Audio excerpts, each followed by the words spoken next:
With the rise in popularity of Pokemon cards, everyone knows these pieces of cardboard are no strangers to ridiculous prices, like the Pikachu Illustrator, the first edition Shadowless Charizard, even the pre-release Raichu card. These cards have sold for 6, 7, and 8 figures in the blink of an eye. But what most people don't realize is there are Pokemon cards that are insanely expensive, sometimes even rarer, that almost nobody talks about. And because so few people know they exist, when they do show up for sale, they can sell for hundreds of thousands and even millions of dollars. So let's look at my top 10 stupidly expensive Pokemon cards you've probably never heard of. And first, at number 10, we got a card that's not only one of the most expensive Pokemon cards ever sold, it's technically a Magic the Gathering card. The card is called the Pikachu MTG Stock Test Proof, and it exists because of something pretty unusual that happened in the late 1990s. Before Pokemon cards were released in English, the game was being localized by Wizards of the Coast, the same company behind Magic the Gathering. While preparing to print the very first Pokemon cards for the Western market, Wizards ran a series of printer tests to make sure the cardstock and printing process worked correctly. And one of those tests produced something extremely strange. On one side of the card is Pikachu, using the artwork from the original base set, but on the other side is where it gets wild. Instead of a Pokemon card back, it's a completely different card from Magic the Gathering, specifically a card called Independent Troops from the Portal 3 Kingdom set. So what you end up with is a bizarre hybrid card. Pokemon on one side, Magic on the other. And because this card was just a printer test, it was never meant to leave the factory. In fact, only one authenticated copy is known to exist. And this card sold in June of 2025 for $45,000. But I bet you've never seen number 9 before, because before the Pokemon World Championships existed, there was another major international competition, the Tropical Mega Battle. Held in Hawaii from 1999 to 2001,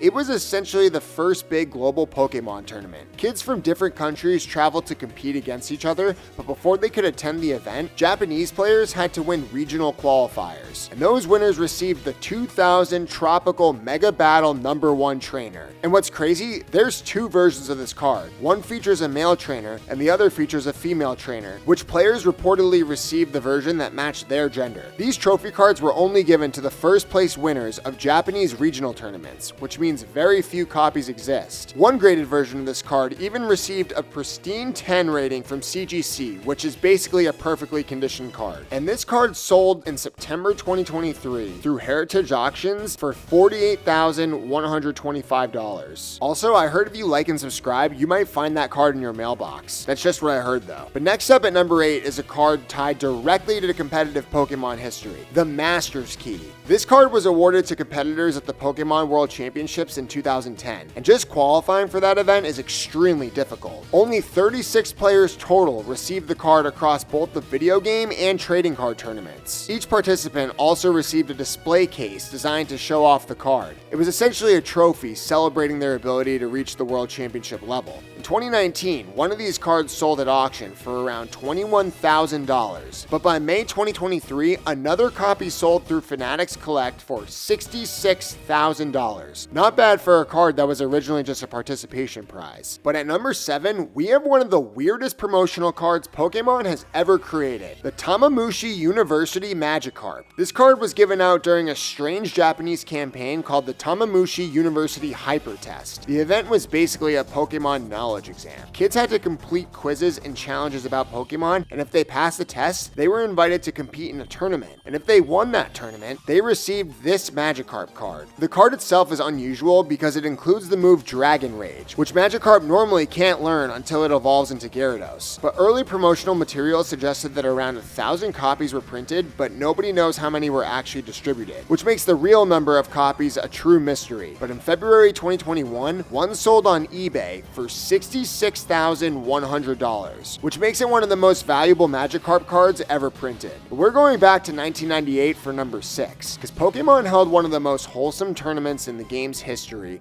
and made an epic card to go with it. I'm talking about the Kangaskhan Parent-Child Tournament. See, instead of competing alone alone, players had to enter the tournament with their parent. A parent and child would form a team and battle other families in the Pokemon TCG. Teams that performed well in the tournament received a special prize card, the family event Trophy Kangaskhan. The artwork shows Kangaskhan with its baby, which perfectly fits the family theme. The card also features the original Pocket Monsters trading card game logo instead of the modern Pokemon TCG logo. And because this card was only given to participants who reached certain rankings in the tournament, few copies exist. But in 2020, a PSA 10 graded copy sold for $150,100. And if you think that's crazy, 3 years later, in July of 2023, another copy sold at Heritage Auctions for $175,000, which makes it one of the most expensive Pokemon cards ever sold. But we're picking up the rarity with Blastoise at number 5, because before Pokemon cards were released internationally, Wizards of the Coast experimented with different card designs while trying to localize the game. One of those experimental cards became known as the Test Print Gold Border Blastoise, and it looks very different from a normal Pokemon card. The border is gold instead of yellow. The front of the card is foil, which was a new printing technique at the time, and the back, just like Pikachu, it's actually a Magic the Gathering card back. Yes, another Pokemon card literally made for virgins. These prototype cards were never intended to be released publicly. They were just simply used during internal demonstrations. But because so few exist, collectors are willing to pay huge amounts to own one, and one of these Blastoise sold for around $216,000. But I debated putting number 4 in here, because this next card doesn't even feature a Pokemon at all. Instead, it features the president of the Pokemon company, Tsunekazu Ishihara. The card is called the Ishihara GX. It was created to celebrate Ishihara's 60th birthday and was given to employees who attended the party. The card's special ability is called Red Chanchanko, referencing a traditional Japanese garment given to men when they turn 60. If I pronounced it wrong, my bad. I'll practice my Japanese when the video's over. But regular copies of this card sold for around $50,000. But signed versions were way more valuable. And in April 2021, an autographed PSA 7 sold for $247,230. You could buy a Lamborghini for that money. But we just hit the top 3, so you know it's getting pricey. And in the late 1990s, Nintendo ran one of the most unusual Pokemon promotions ever with crazy cards. It was tied to the Nintendo 64 game Pokémon Snap. Players could submit their in-game photos of Pokemon as part of a photography contest, and if their photo won, Nintendo would print the exact image onto a real Pokemon card. One of those cards is the Pokemon Snap Contest Pikachu. Only 20 copies were given to the contest winner, and for years, the card never appeared publicly. But that all changed in June 2023, when collectors tracked down a copy in Japan and purchased it for $270,000. But number 2 is as expensive as a house. See, before Pokemon cards were released in English, Wizards of the Coast had to convince Nintendo to let them produce the game. To do that, they created a demonstration card called the Presentation Blastoise. It was used during meetings as part of the pitch. Because it's a prototype, the card contains several unusual features, different fonts,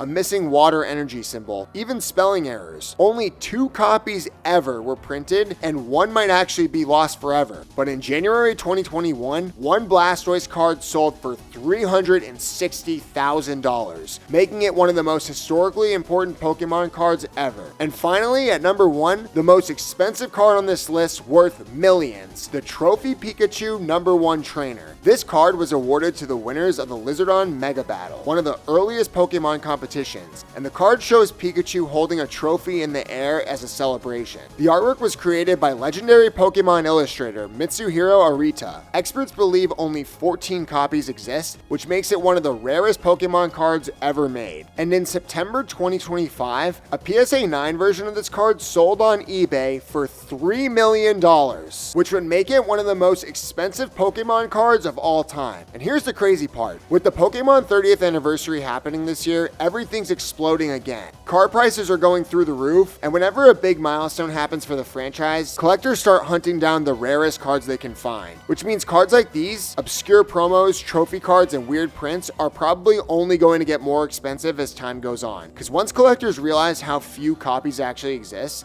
the prices tend to move fast. But I'm curious what you think. What super rare Pokemon cards should be on this list that I didn't include? There are a lot of insane ones out there, and I might do a part 2 if you guys want that. So drop them in the comments and let me know what you think. But as always, if you enjoyed the video, make sure to like and subscribe as it really helps me. But thank you for watching, and I'll see you in the next one.